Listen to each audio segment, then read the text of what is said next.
बाळासाहेब ठाकरेंच्या स्मारकाचं काम सध्या प्रगतीपथावर आहे। राष्ट्रीय स्मारकाच्या पहिल्या टप्प्याचं काम पूर्ण झालेलं आहे तर स्मारकाचा दुसरा टप्पा लवकर सुरू होणार असल्याची माहिती आहे। वस्तू संग्रहालय आणि आधुनिक तंत्रज्ञानाच्या माध्यमातून हे स्मारक साकारलं जात आहे।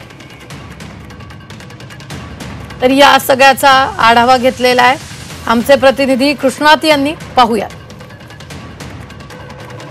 बाळासाहेब ठाकरे राष्ट्रीय स्मारकाचा पहिला टप्पा पूर्ण झालेला आहे आणि त्या संदर्भात माहिती देण्यासाठी थोड्याच वेळात उद्धव ठाकरे हे पत्रकार परिषद घेणार आहेत। महापौर बंगला जो जुना महापौर बंगला आहे त्या परिसरामध्ये ह्या महापौर निवासस्थानच्या परिसरामध्ये या स्मारकाचं पहिल्या टप्प्याचं काम पूर्ण झालेलं आहे आणि बाळासाहेब ठाकरे यांच्या ज्या आठवणी आहेत त्या पूर्णतः या स्मारकामध्ये ठेवल्या जातील। त्या इकडं अरबी समुद्र आहे आणि याला समुद्राच्या काठाला लागून असा महापौर बंगला होता, त्याचं आता बाळासाहेब ठाकरे राष्ट्रीय स्मारकात रूपांतर झालेलं आहे आणि त्याचा पहिला टप्पा जवळपास पूर्ण झालेला आहे। या आपण पाहू शकतो की याच्या खाली इथून जाण्यासाठी रस्ता आहे जिथं आपणाला खालीपर्यंत जाता येईल आणि त्यानंतर स्मारक दालन जे आहेत अशा वेगवेगळ्या गॅलरीज ज्या आहेत त्या या ठिकाणी पाहायला मिळतील।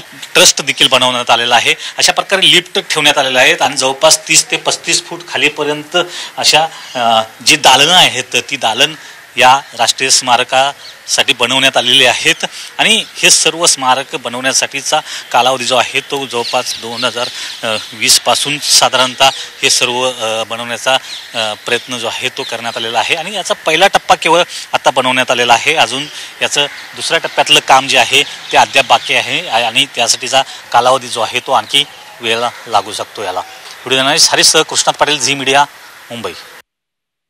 तर आपण पाहतोय या राष्ट्रीय स्मारकाचं काम पहिल्या टप्प्याचं काम पूर्ण झालेलं आहे, दुसऱ्या टप्प्याचं काम अद्याप सुरू आहे आणि